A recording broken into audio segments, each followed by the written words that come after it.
What's Up Taiwan? I'm Yvonne Yang with news from here in Taiwan and around the world.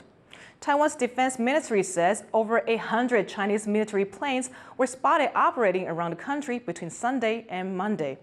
40 of those planes breached the country's Air Defense Identification Zone, or ADIZ. This area is used by the military as a defensive buffer and is not the country's airspace. The group included 36 fighter jets along with 2 radar and 2 aerial refueling planes. China recently wrapped up large-scale naval exercises east of Taiwan, which were led by its first domestically built aircraft carrier, the Shandong. For more on why China is stepping up its presence in the region, our reporter Jaime Ocon spoke to Ben Lewis, a defense analyst based in Washington, D.C., who monitors Chinese military activity around Taiwan. Taiwan's defense ministry reported 103 Chinese military aircraft in the airspace around Taiwan, and 40 of those breached the Air Defense Identification Zone. What do you make of this increase in activity? This is the first time we've had a triple-digit total. The previous highest single-day total was 91. That was back in April during the exercises in response to President Tsai's meeting with Speaker McCarthy in Los Angeles. So we've beaten that by 12. The amount in the ADIZ itself, the de facto ADIZ, is not a record. It's not even in the top 5 at this point, but the total number is something we've never seen before. So this is clearly as a result of some kind of large-scale PLA air exercise, whether that's a continuation of the exercises we saw a few days ago in the Western Pacific involving the Shandong carrier. It seems that the PLA has taken this as an opportunity to escalate its activities around Taiwan. These exercises were unannounced and not too much information has been released from China's side. Should Taiwan and partners in the region be concerned about kind of the spike in military activity? Well, I think it's definitely something to be concerned about just for its implications for regional security, civilian air traffic, civilian shipping. I think that there are luckily a lot of signs for a potential kind of large-scale attack against Taiwan or the enforcement of a blockade that a snap drill can't hide. But for the implications for regional security and also kind of as a benchmark for China's military development, I think it is something that the United States, Taiwan, and other regional actors should be concerned about. That was Ben Lewis, a defense analyst who monitors Chinese military activity around Taiwan, speaking with our reporter Jaime Ocon. With just months to go before Taiwan's presidential election, Kuomintang candidate Hou You-yi is banking on support from expats in the U.S. Over the weekend, he addressed the New York area's Taiwanese community. John Van Trieste has the story. Taiwanese expats and Taiwanese Americans came from across New York to see the man they hope will be Taiwan's next president. Hou You-yi is in the middle of a week-long U.S. trip, largely focused on meeting officials and policymakers. But over the weekend, he turned his attention to these potential voters. His message was one of de-escalation with China. Beijing claims Taiwan as part of its territory, to take by force if necessary, while Taiwan's ruling Democratic Progressive Party says the two are separate countries. After 8 years of DPP government, relations are at a low point. Hou's Kuomintang says it wants to turn things around. 全世界的领导人有一个责任，就是避战，不能引发战争，对不对？就是避战。我们要让我们的孩子们远离战场。 The event was also a chance for local politicians to woo the Taiwanese American vote. I will commit to you that we will remain partners with Taiwan and the Taiwanese American community. Hou now heads to Washington for meetings with Congress members before flying to San Francisco to meet tech industry leaders. He says he wants more U.S. attention on stability in the Taiwan Strait and a place for Taiwan in the U.S.-led economic framework for the Indo-Pacific. But with less than 4 months left until Election Day, he's also trying to court every voter he can along the way. Joseph Wu and John Van Trieste for TaiwanPlus. The other presidential contenders were also campaigning over the weekend, making appearances at local temples. With the KMT's Hou in the U.S., Ke Wen-je from Taiwan's People's Party kept quiet about whether he has plans for a similar trip.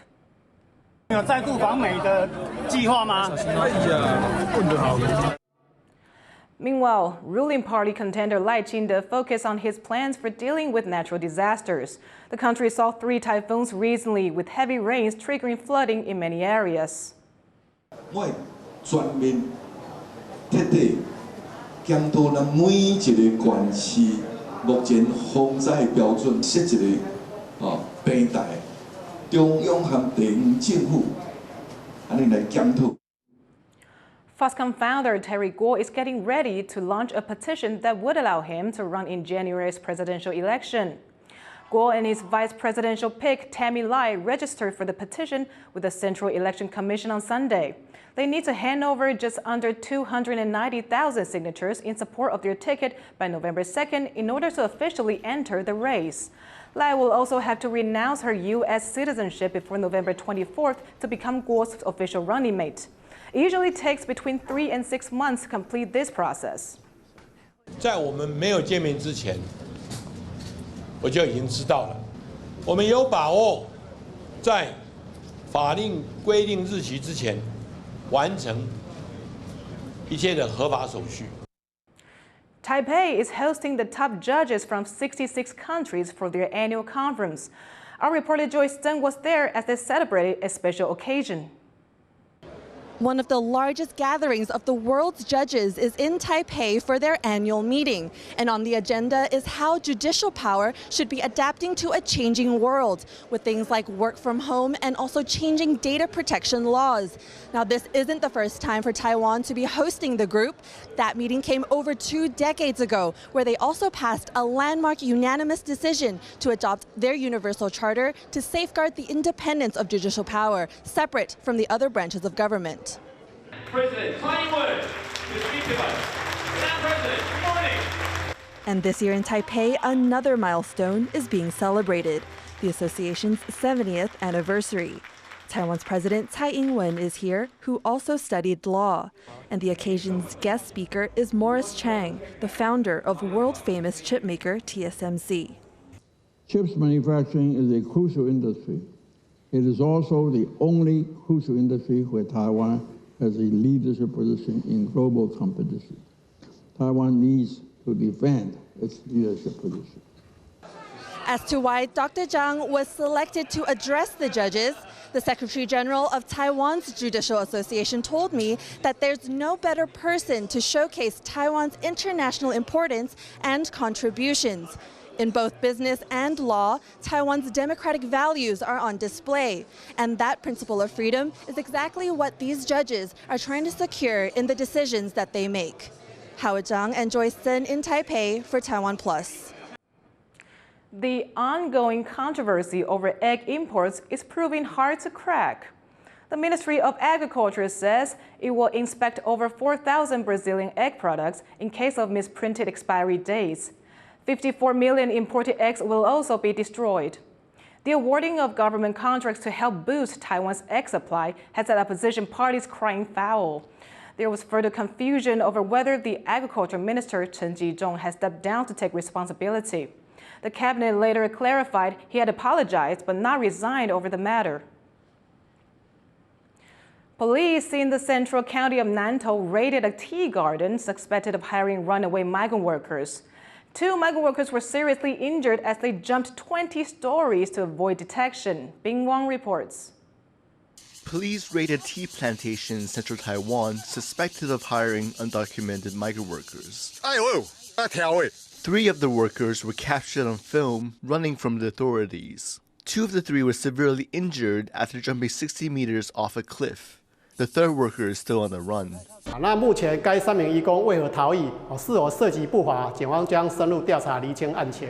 According to government statistics, there are some 700,000 migrant workers in Taiwan. 50,000 are estimated to be undocumented. Many have either left previous employers or have overstayed their work visas.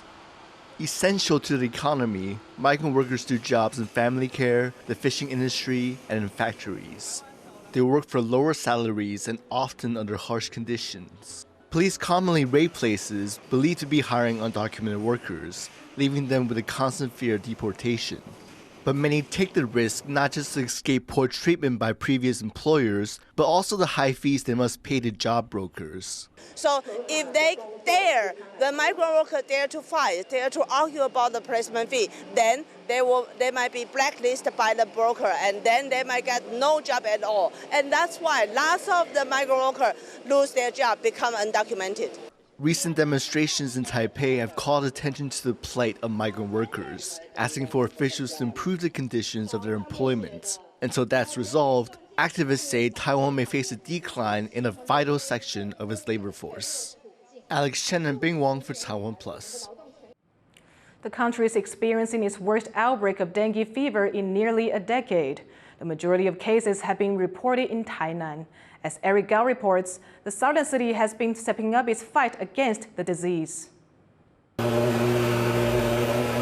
Health workers fan out across Tainan, spraying down homes and businesses. They're using chemical sprays to kill off mosquitoes, the insects that spread dengue fever. Many people aren't happy about chemicals being used in their houses, but health authorities say it's necessary.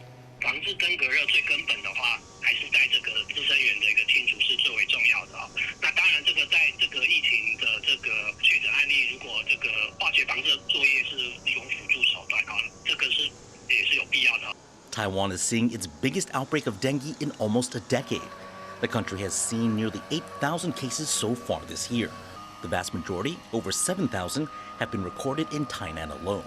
The city has increased spraying to keep mosquitoes in check, but Mother Nature doesn't always want to cooperate.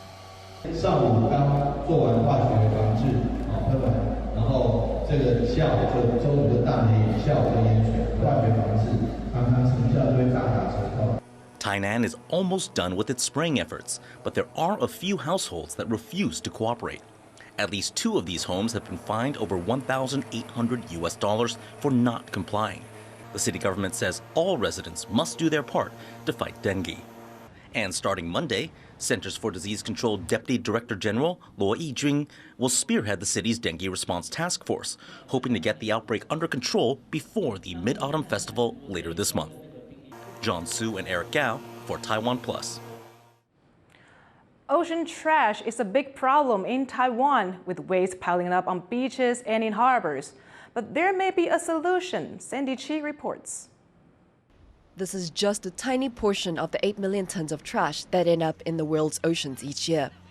People in Taiwan have cleaned up over 300 tons of it in the first few months of this year. But that's just a drop in the ocean. But a team of ocean scientists may have come up with a solution. Despite not having engineering backgrounds, their love for the sea pushed them to take action. This is Taiwan's first ocean cleaner vessel, called the Azure Fighter. It can scoop up trash floating on the surface of the ocean. The 5-meter-long device can be remote controlled or run automatically. 把垃圾借由输送带，然后丢到我们的垃圾篮里面。那这输送带其实有很多的孔洞。那时候我们的设计是希望它这样船前进的时候，它可以破水，然后让水不会变成水阻，让垃圾没办法进来。Controlling the Azure Fighter now looks just like playing a video game, but it took a lot of effort to get to this point. 第一个就是说。先讲卫生问题好了。海洋垃圾它冲到岸上干干的，其实还好。可是如果遇到湿的，它可能会带有生物附着，然后会有油污。这个岩石不是只有在水下才会发生，即便是风在吹，也会有海洋飞沫带盐分的问题。所以它的养护比较困难。Corrosion isn't the only challenge Mother Nature throws at the Azure Fighter. There's also the danger of it hitting reefs and getting washed up on shore. The design team is constantly making modifications and adjustments to the system. Since they started the project in 2019, they're on the 3rd version of device and have already put it to work.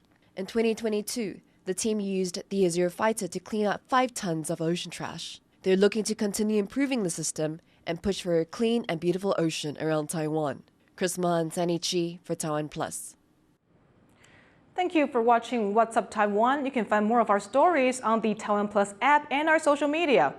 Finally, check out these young readers enjoying the company of therapy dogs in a local library in the U.S. I'm Yvonne Yang. Take care, and I'll see you next time.